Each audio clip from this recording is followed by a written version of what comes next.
যে নতুন বাংলাদেশ বিনির্মাণের সুযোগ পেয়েছি তাদেরকেও বিশেষভাবে স্মরণ করছি। আমরা যদি আজকের মূল আলোচনার বিষয়বস্তুটাকে স্মরণ করি, তাহলে এখানে কিছু গুরুত্বপূর্ণ বিষয় আছে যেটা দৃষ্টিপাত করা অতি জরুরি ছোট সময়ের মধ্যে। সেটা হচ্ছে একটা নিরাপদ ও সম্ভাবনাময় ছাত্র সমাজ এবং এখানে জনগণের অংশীদারিত্ব। আমরা বলতে চাচ্ছি আমাদের বাংলাদেশে বিনির্মাণের জন্য সামনের দিনে একটি সম্ভাবনাময় ছাত্র সমাজ অত্যন্ত জরুরি, এবং আমরা যদি একটা নিরাপদ পরিবেশ না দিতে পারি সেই ছাত্র সমাজকে, তারা সম্ভাবনাময় হয়ে উঠবে না।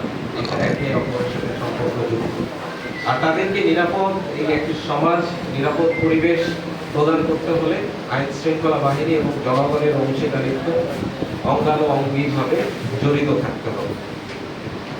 তো আমরা আসলে আমাদের ছাত্র সমাজে একটা এত শক্তিশালী ছাত্র সমাজ আছে, সেটা আমাদের ছাত্র ভাইয়েরা হয়তো আমার সামনে যারা বসে আছেন তারা কতটুকু বুঝতে পারে কিনা জানি না। তো আমরা একটু সংখ্যার বিষয়ে যদি আলোচনা করি, আমরা একটা ছোট দেশ, কিন্তু আমাদের দেশের জনসংখ্যা 20 কোটি, প্রায় 20 কোটি। লেটেস্ট আদমশুমারি হলে হয়তো বোঝা যাবে এটা যে আসলে এটা 20 কোটি কিংবা 20 কোটিও ছাড়িয়ে যেতে পারে।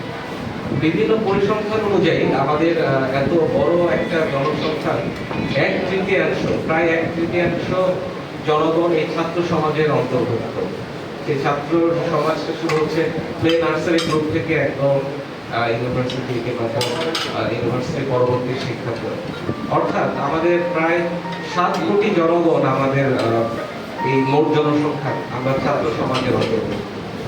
এই 7 কোটিটা কত বড়, এটা যদি আরেকটু সারাউন্ডিং এ আলোচনা করি, আমরা জানি যে এখন ফুটবল বিশ্বকাপের সিজন চলছে। গতকালকেও মানে আজকে রাতেও একটা খুবই গুরুত্বপূর্ণ ইন্টারেস্টিং খেলা ছিল। আমরা কি কেউ দেখছি?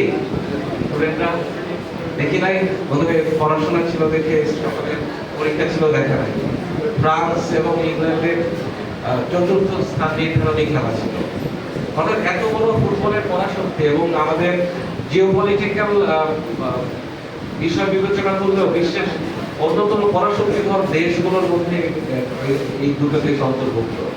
অথচ তাদের মোট জনসংখ্যায় ফ্রান্সের জনসংখ্যা 6 কোটির আশেপাশে এবং ইংল্যান্ডের জনসংখ্যা আরো কম, 4.5 কোটি। অর্থাৎ আমাদের যুব সমাজের যে একটা বড় শক্তি আছে, যুব সমাজের সংখ্যার চেয়ে তাদের টোটাল পপুলেশনই কম। অথচ তারা হয়তো একটা নিরাপদ এবং সম্ভাবনাময় যুব সমাজের জন্য, ছাত্র সমাজের জন্য উৎকর্ষ সাধন করে এবং উৎকর্ষের তপস্যা করে আজকে তাদের দেশের অবস্থান বিশ্বের মানচিত্রে এত উপরে নিয়ে গেছে। তারা ফুটবলের বিশ্বকাপ জয়ী, তারা পরাশক্তি, তারা তাদের বিরাট বড় অর্থনৈতিক উৎস তারা, এবং জ্ঞান বিজ্ঞান এর উৎকর্ষতাও তারা সব আমাদের চেয়ে যোজন এগিয়ে। এখান থেকে বোঝা যায় যে আমাদের একটা সম্ভাবনাময় এবং নিরাপদ পরিবেশে গড়ে ওঠা ছাত্র সমাজ কতটা জরুরি। কারণ আমরা এই যে এখানে আমরা যারা বিভিন্ন স্টেক হোল্ডার্সরা আছে, বিভিন্ন চেয়ারে বসে আছে, খুবই অল্প সময়ের মধ্যে, ভেরি ফিউ ইয়ার্স, আমাদের সামনে উপবিষ্ট এই ছাত্র সমাজের জনলোক, ছোট ছোট শিক্ষার্থীরাই এই চেয়ারগুলোকে প্রতিনিধিত্ব করবে।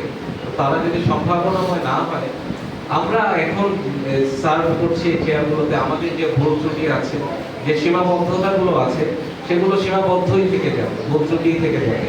তবে আমরা চাই যে বাংলাদেশের সামনের দিকে এগিয়ে যাওয়ার জন্য আমাদের ভুল ত্রুটিগুলো, আমাদের সীমাবদ্ধতাগুলো, আমাদের প্রিয় শিক্ষার্থীরা তারা সম্ভাবনাময়ী হয়ে গড়ে উঠে যখন এই চেয়ারগুলোতে বসবে, প্রতিনিধিত্ব করবে আগামী দিনগুলোতে, তখন এই ভুলগুলো থাকবে না, এই সীমাবদ্ধতাগুলো থাকবে না।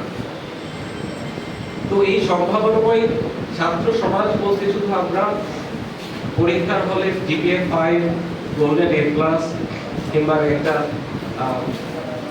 ভালো বিশ্ববিদ্যালয়ের